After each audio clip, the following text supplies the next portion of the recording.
Hi guys, James at Rampant Lion Reviews again for you today with another beer review. For this one, we are going to cross the Øresund once again, and we're going to go back to Sjaelland in Denmark and revisit a brewery that is featured on the channel a couple of times before. So I've had some nice beers from these guys over the years, a few different styles, and when I saw that this one was being released in Sweden, I thought, I have to have a go at this. So fingers crossed it's another good beer. Hopefully it makes for an interesting review, and hope that you guys enjoy my take on this one as well. Always nice to review some Danish beers for you here on the channel. So yeah, for this review then, we are going to go to a little place called Kirke, Hyllinge, close to Roskilde, out to the west of Copenhagen, and we're going to have a look at another beer from Hornbeer. So this particular beer is called the Hoppy Viking.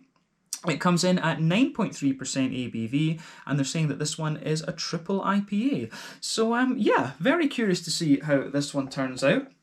I've not had too many IPAs from Hornbeer. I think this might be the second or third one, if memory serves me correctly. But this beer was released here in Sweden as part of the Lokal och Småskalig assortment through Systembolaget for June of 2021. So yeah, curious to see how it turns out, and as I said earlier, I hope that you guys enjoy my take on this one. Always nice to return to Hornbeer, of course. So yeah, two of my favourite beers from this brewery, I would say, were the Caribbean Rum Stout and the Vladimir P. So if you ever come across those are awesome imperial stouts, and I would highly recommend that you have a go at them. I'm enjoying trying some of the lighter things from these guys at the moment though. But yeah, let's crack on with this review then. So as always with my reviews, I'll tell you a little bit about the brewery before we taste the beer. If you want to get straight to the tasting, just fast forward. All the usual links are in the video description below. That's the brewery website, the link to my other reviews that I've done from Hornbeer before, and you will no doubt see more added to that list at some point in the fairly near future.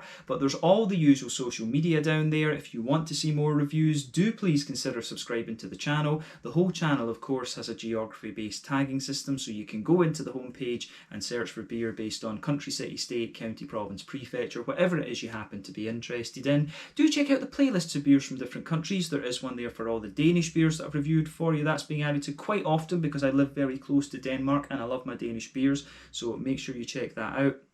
But as always, please do get in touch and let me know some of the other beers and breweries that you guys would like to see me review. It's always great to hear from you guys that are watching the videos, and the support that you show the channel is hugely appreciated. So anyway, to tell you a little bit about Hornbeer then, on to my brewery notes. So Hornbeer are a farmhouse brewery from Sjaelland in Denmark, and the company was founded back in 2008 by Gunhild and Jørgen Fogh Rasmussen. So as I mentioned to you, the brewery is in a small town called Kirke, Hyllinge, which is not far from Roskilde, out to the west of Copenhagen on Sjaelland, which is the easternmost of the main Danish islands. But Jørgen apparently was quite an avid home brewer, and Gunhild also loved beer, so they decided to start their own company together and, do their turn their hobby commercial essentially. So the first brewery that they had was very small, and it only produced 300-litre batches, but in their first year the Caribbean Rum Stout was named as the best new beer in Denmark, and this really prompted them to scale things up a little bit. But 3 months after the brewery was founded, unfortunately the brewery building burnt down, and so they had to set up a new brewery which opened in January of 2009. So Gunhild also designs all of the labels on the bottles, and that's why they have this very distinctive artwork that you'll see on all other things. But they also export to several countries these days, and the company also aims to make the production of their beers CO2 neutral, and I think they are just about on the edge of doing that at the moment from what I understand. But these days they're producing over 2,000 hectolitres of beer per year, and they've got about 30 beers in their regular range, and many of those have won prizes. But as of June 2021, when I'm filming this review for you, these guys have produced around 220 different kinds of beer according to Untappd. So yeah, a very prolific brewery doing lots of different things, of course. And as I said to you, two of my favourite beers that I've had from them would be the Caribbean Rum Stout and the Vladimir P Russian Imperial Stout is also a very good one. So yeah, it's only quite recently that I'm able to try some of the things from at the lighter end of the spectrum. And as I always say, when you're trying a brewery, you want something from the dark end of the spectrum, something from the light end of the spectrum, and if you can get it as well, a lager is always a good thing. So I need to see if these guys have a couple of lagers, but when they've done 220 different beers, I'm pretty sure they will have. But yeah, that's all I can really tell you. about Hornbeer for the moment. If you want to learn more about these guys, you can check out the brewery website. You can follow them on Facebook and Instagram to keep up to date with all the latest goings on. And you can, of course, check out the Rate Beer, Untappd and Beer Advocate pages to learn more about all the different beers that these guys have done. So yeah, that is it for your history section of this video. So yeah, let's get on and actually have a taste of this beer then. So I'll just let you have a little look at the artwork on this one before we open up. As I said to you, this one is a triple IPA coming in at 9.3% ABV. Not the strongest of triple IPAs that you're going to come across right enough, but yeah, it will still do the job at 9.3%. I've got no doubt in my mind about that. But yeah, this one, I'm not sure exactly what kind of triple IPA it's going to be, but it seems to only contain barley malt, so this one might well be a little bit more of a kind of West Coast triple IPA rather than being a New England, where of course we would expect a little bit of oat and wheat.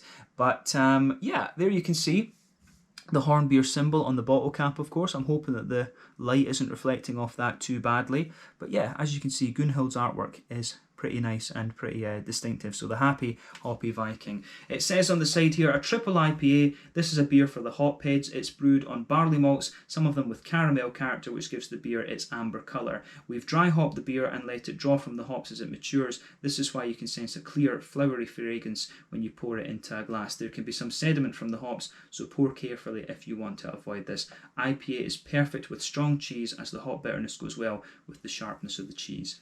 So yeah, this is pretty cool, this one. So without further ado, let's get this guy out and we'll get on with the tasting then. 330ml bottle, incidentally. And I actually can't remember what I paid for this one. I think I might have paid about 40, maybe 45 Swedish krona for this one. So that's about €4.50, £4 sterling, and I guess somewhere in the region of like $5.25 American, just so that those of you watching across the world have a little bit of a kind of price reference for this one. So yeah, Danish beer is a little bit more expensive, but yeah, very strong currency, strong economy, higher labour costs and all this sort of thing. So yeah, that kind of goes with the territory if you're drinking beers from any of the Nordic countries, in fact. But yeah, we've got the guy out now. Let me just line this up so that my OCD is happy. And there we go. We can get rid of the brewery notes as well. So yes, as you can see then, this beer has poured a lovely kind of rich amber colour, this one, absolutely. Before the head disappears, you can see that the head is a lovely, I would say it's a very light sort of cream colour, this one, and it poured with about a quarter finger of a frothy kind of cream coloured head. That is fading away to be a very thin foamy layer just now, but it's leaving a nice kind of fluffy ring around the edge of the glass. But yeah, there's one or two big bubbles sticking towards the side of the glass, a few little ones going up towards the bottom of the head there, but I mean overall it looks very, very nice. But as we say, look at the rich amber colour of this one. So remember, the colour of your beer is determined by a few things. One, the type of malts that you use, that determines the magnitude of the colour of the beer. 2, the length of your wort boil. The longer you boil the wort, the more the sugars caramelise, thus you get a darker colour of beer. An IPA like this one, I guess, will undergo a boil of maybe 90 minutes or so, and then any adjuncts and barrel aging that you add into the beer will also affect the colour a little bit as well. But yeah, I think this one, as they said they kind of indicated on the label, this one will be getting most of its colour from those kind of nice caramelly leaning malts that they would be using. But yeah, certainly looks lovely, this one. It looks like a lovely kind of rich IPA, and this is the sort of appearance you would expect of a sort of West Coast type IPA. So yeah, looks absolutely lovely, this one. So not much more to say about the appearance of this one. It looks kind of as you would expect from this style. So let's have a closer look at the aroma then and just see how we get on with this beer. Ooh, that is properly old school. This is a very, very old school West Coast IPA, this. I'm going to enjoy this, I'll tell you right now.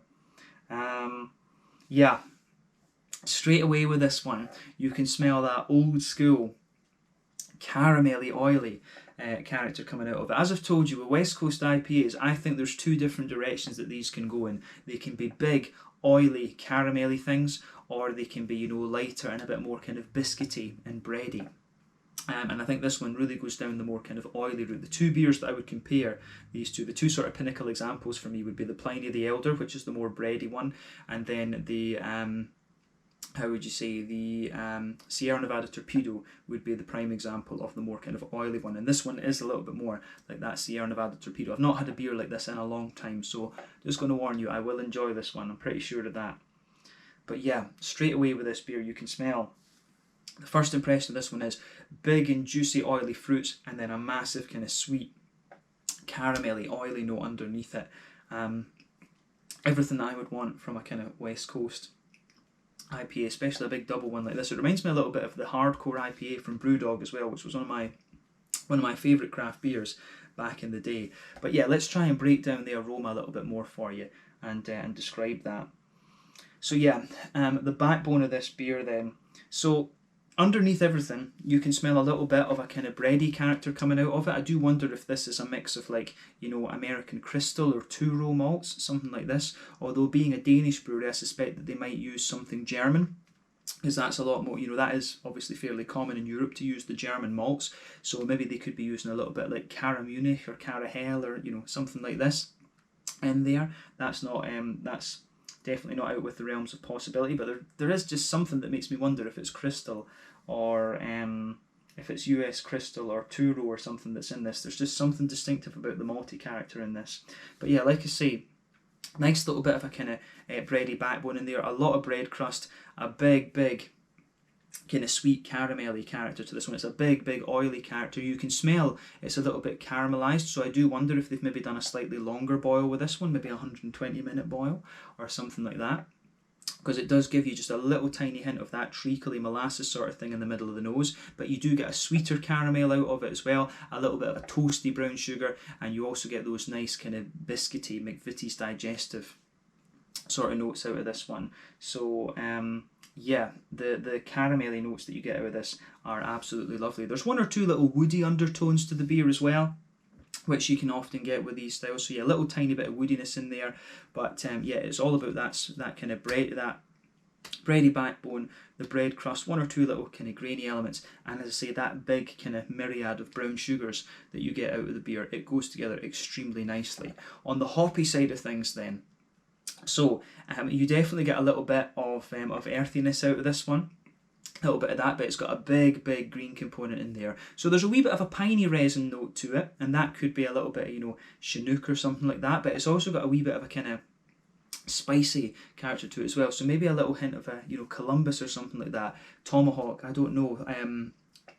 There's something familiar about the kind of the green hops in this one as well. I do wonder how old this recipe is, because this beer really comes across as being a little bit more sort of old school. I think this beer was potentially one that's been developed, you know, in, like, you know, 2012 or something like that. Sometime around this kind of time. That's how this beer strikes me. It strikes me as a proper old school West Coast IPA. So yeah, the aroma that comes out of this one is very nice actually. So yeah, it's absolutely lovely on that front. But yeah, nice big floral aromatic green component, a little bit of piney resin underneath, and you can smell some of that kind of grassy you can get a little bit of grassiness on the front of the nose as well, just a little bit of a citrusy kind of zesty kind of thing. But on the fruity part of the beer, it's got a lovely big oily orangey character to it. So yeah, lovely big juicy oily orangey character to it, which I think is great. There's a little bit, I think there might be a little bit of Cascade in this one as well. I can smell underneath there's a little bit of that almost very lightly figgy note that you often get of Cascade. But yeah, a wee element of a tropical note, maybe a wee hint of a kind of passion fruit or something like that. So I'm wondering, could this be something like, you know, a Simcoe Amarillo? Or maybe a Citra Simcoe Amarillo? It could be a little bit like that, because the more that I smell of it, the more that I start to get a wee bit of a kind of mango-y note out of it as well. But I think the more that I smell of this beer, it leans towards that big oily orange kind of thing. So, and with the orange, you get quite a bit of zestiness out of it, so that does make me think it's more likely to be Amarillo than Mosaic, because Mosaic will give you that lighter, kind of juicy, tangerine sort of thing. But yeah, this is a lovely smelling beer, and as I said, I've not had one that smells quite like this in quite a wee while. So just bear that in mind when you when you try this one. I think this has got some lovely, I think this beer has some very, very nice characteristics to it. So yeah, lovely aroma this one. Big thumbs up to Hornbeer for that, but I think it's about time that we try this one now. So let's go for it. Let's have a taste of this beer. Take a bit of time to ponder over that aroma though. So yeah, this one is the Hoppy Viking, a 9.3% triple IPA from Hornbeer in Kirke, Hyllinge, near Roskilde on Sjaelland in Denmark. Let's get stuck into this one. Slange, skål, cheers.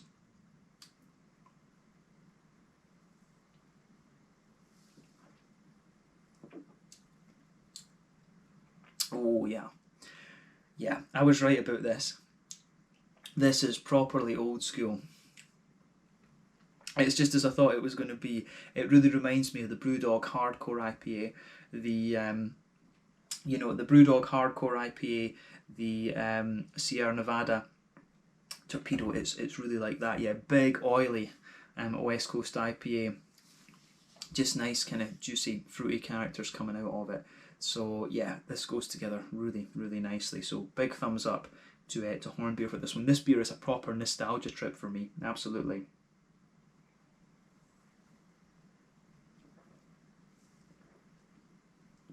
Dangerously easy to drink for a 9%er as well, but I really like this.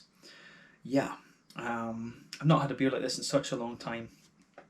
Love it. But yeah, where do we start with this one then? So straight away, across the middle of your palate, you can feel a nice little bit of a sort of bread crusty. You can feel a nice little bit of a sort of bread crusty backbone to the beer. On top of that, you get a little bit of a smoother kind of brown wholemealy bread sort of thing.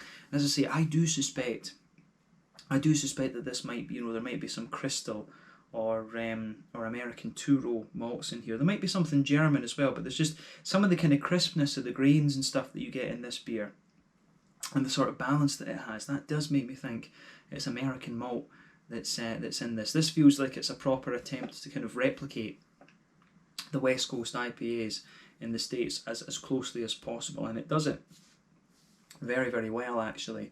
So yeah, the malty base on this one is very, very nice. So yeah, like I say, middle third of your palate then. Across that you get that nice kind of smooth kind of brown bready sort of thing. As you go to the either end of that middle third of your palate, you can feel a little bit of a kind of stronger bread crust in there, but the further you go into the flavour with this one, you can feel the breadiness just sort of thickens up a wee bit. On top of that, you can feel this sort of oily circle that sits right in the middle of your palate, and if you go to the dead centre of that, you can feel that there is almost a little bit, pardon me, of a kind of treacly molasses kind of thing coming out of this beer. So you get the really concentrated boozy brown sugars there, but as you move further out from that, I've just heard, I think my wakey up alarm is going, so there we go. But yeah, as you move further out from that, you can go, you get a little bit of a more kind of, you can feel a little bit of a more toasty brown sugary element underneath that. Then you get a sweet sort of caramelly thing comes out as you move further out, and as you reach the extremities of that middle third of your palate, you'll get a more kind of McVitie's digestive biscuity sort of thing that comes out of this one.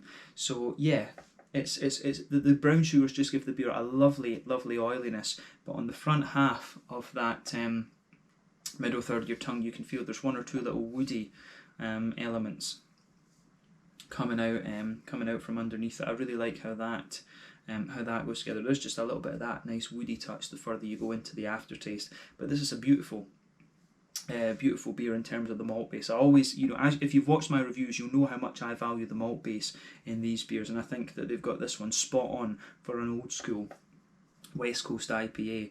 So yeah, this works very, very nicely, I have to say. So yeah, on the as we say, that's the middle third of your palate. To the back third of your palate, then on that border region between middle third and back third of your palate, you get a very nice, you get a nice little bit of a kind of bready build up in there, a wee bit of a kind of grainy, bread crusty sort of thing mixing in with it as well. But as you go into the back third of your palate, again, you can feel the kind of graininess, the sort of grainy bread crusty notes underneath. There's a smoother sort of brown bready element there as well, and you can feel that's a bit thicker on the back third of your palate. And sitting on top of that, you get the more airy, yeasty you get the more kind of airy, yeasty qualities coming out of the beer as well. So you can feel that the flavour on that back third of your palate is slightly taller. So as you come forward from the very back of your palate, you can feel the flavour just condenses down a little bit. Pardon me. Oof. The flavour of the beer is... it's never happened that in a review before, but there we are. But yeah, the flavour of the beer, it just condenses down a little bit. Then as you go into the middle third of your palate, you can feel it's a little bit more condensed down, a little bit more kind of squashed. But yeah, it goes together very, very nicely actually. That's because I drank carbonated water before I did this one. It's actually a really nice palate cleanser, that is carbonated water, but obviously that it has side effects. But yeah, malty, yeasty side of this beer is very, very nicely done.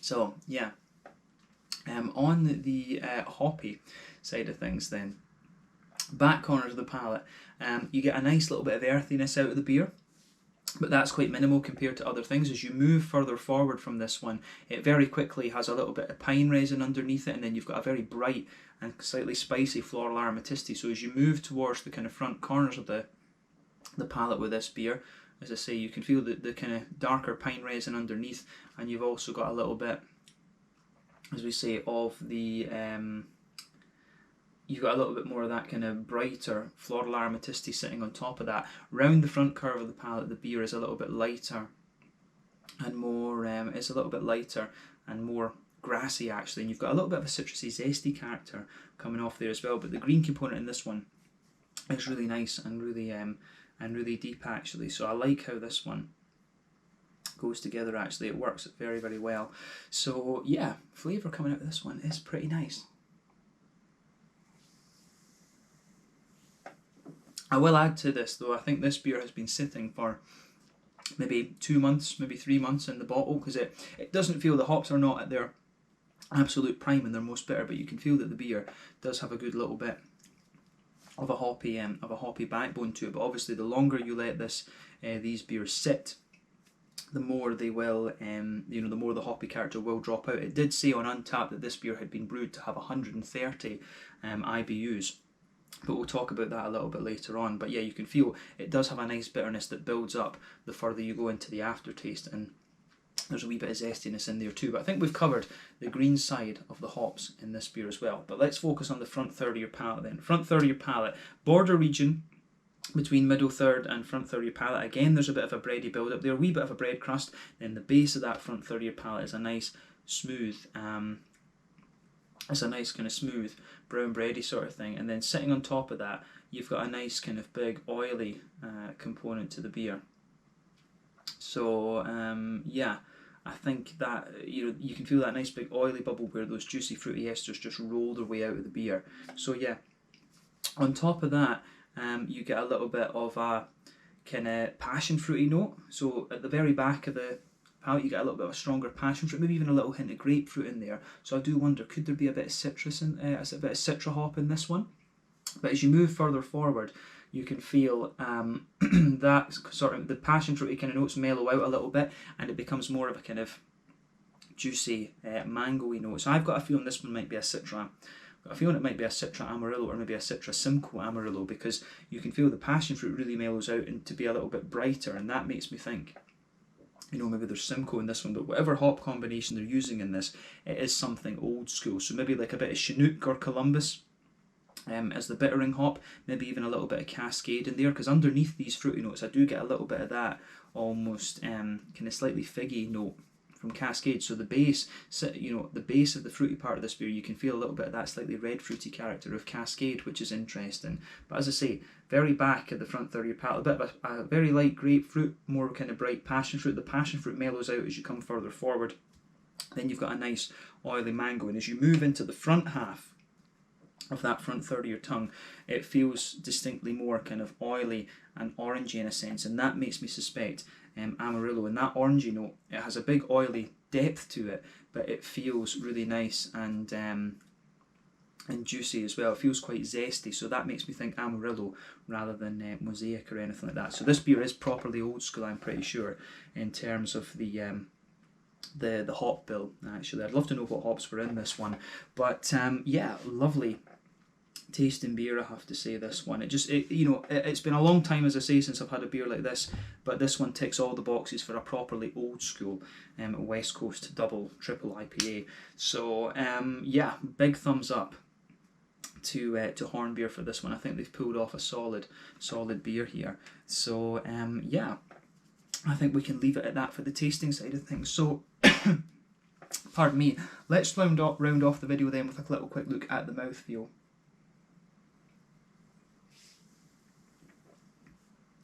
I think I took in a little bit of dust there. A bit annoying. But yeah, in terms of the mouthfeel of this beer then, unquestionably, this is a full-bodied beer.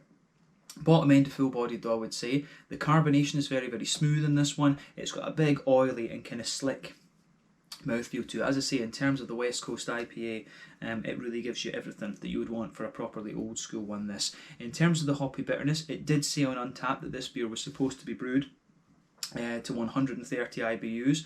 130 IBUs is a bit pointless, because obviously you can only really detect 100 IBUs on your palate, of course. But remember, these West Coast IPAs, they rely more on early edition hops. So the early edition hops are the ones that give you the bitterness. New England IPAs, of course, rely more on late edition hops and dry hopping. So as you go over the course of your wort boil, early edition hops give you more bitterness, and you've got a progressive trade-off in favour of flavour and aroma. So bear that in mind when you try these beers. But definitely a little bit of that going on with this one. You can feel that nice big bitterness out of the beer, and I think it builds up the further that you go into the aftertaste. So yeah, I really like how this one goes about its business on the bitterness side of things. It feels like a big 80, 90 IBU thing, and this is one of my big complaints about modern West Coast IPAs, is they don't have the bitterness that the other beers have. If you get the bitterness and you balance it out with a big oily fruity character, West Coast IPAs can be absolutely beautiful. But I really, really like this one. So yeah, nice big hoppy bitterness to this one. As we said, the malt base has a nice little bit of graininess underneath, a bit of smoothness to it as well. Then you've got these big oily brown sugary elements to this one, which I really like. This is, when I first got into the West Coast IPAs, these were the kind of ones that I was drinking. The Brewdog, the Brewdog hardcore IPA, the Sierra Nevada Torpedo. For me, the West Coast IPAs were all about these big oily kind of things, and it was only later that I discovered that the West Coast IPAs could be lighter and more kind of biscuity and things as well. So yeah, that was interesting when I tried the likes of Pliny the Elder and stuff. But yeah, this beer is very, very nice, that's for sure. As I said as well, the fruits are lovely and big and oily. This one gives me everything that I would want of a kind of nostalgic leaning West Coast IPA. So it's got a lovely balance between a kind of tropical note, a juicy tropical note, and then a more oily, zesty kind of citrusy orange to it as well. So yeah, I think this works really, really nicely. So big thumbs up to Hornbeer for this one. As I say, this beer I don't think is at its freshest. I think it's maybe 2 or 3 months old, because you can feel a little bit of some of the hoppy character. It doesn't feel quite as fresh in the green component as you might come across, but it still holds up. It still holds up very well, and that's one of the things, as I've said before, Systembolaget and the import companies need to be a little bit more. They need to work a little bit more closely to get these beers out to people fresh, because this beer, you should be getting this out when it's maybe about a month old at maximum. I think this has been sitting in a warehouse for a little while, and it's not at its optimum, but it's still in a very solid condition actually. So just bear that in mind if you're buying this one from Systembolaget. But I also kept it for a couple of weeks as well, because Systembolaget took a longer time to deliver my beers this time, which was quite annoying for the June release, of course. But yeah, that's by the by. This is a solid West Coast IPA, very, very old school, and the strongest IPA I've had from Hornbeer thus far, but they've done a solid job of it. I think we can round off the review at that then. So yeah, once again, thank you for watching my beer reviews. I hope you enjoyed this one. Let me know your own thoughts on this beer in the comment section below. Let me know what your favourite beers are from Hornbeer as well. If you do have any properly, big, oily, old school, caramelly West Coast IPA recommendations, and I'd love to hear those. But thank you again for watching. Check out my social media, check out Hornbeer's social media, have a go at some of their beers if you get the chance. The Vladimir P and the Caribbean Rum Stout I would highly, highly recommend. This one is very solid as well, if you can get it fresh and you're a fan of these old school West Coast IPAs. But yeah, this one was the Hoppy Viking, 9.3% triple West Coast IPA from Hornbeer in Kirke, Hyllinge, near Roskilde over in Denmark. Thanks again for watching, and I'll catch you guys in the next one. Sláinte, skål, cheers, and see you very, very soon.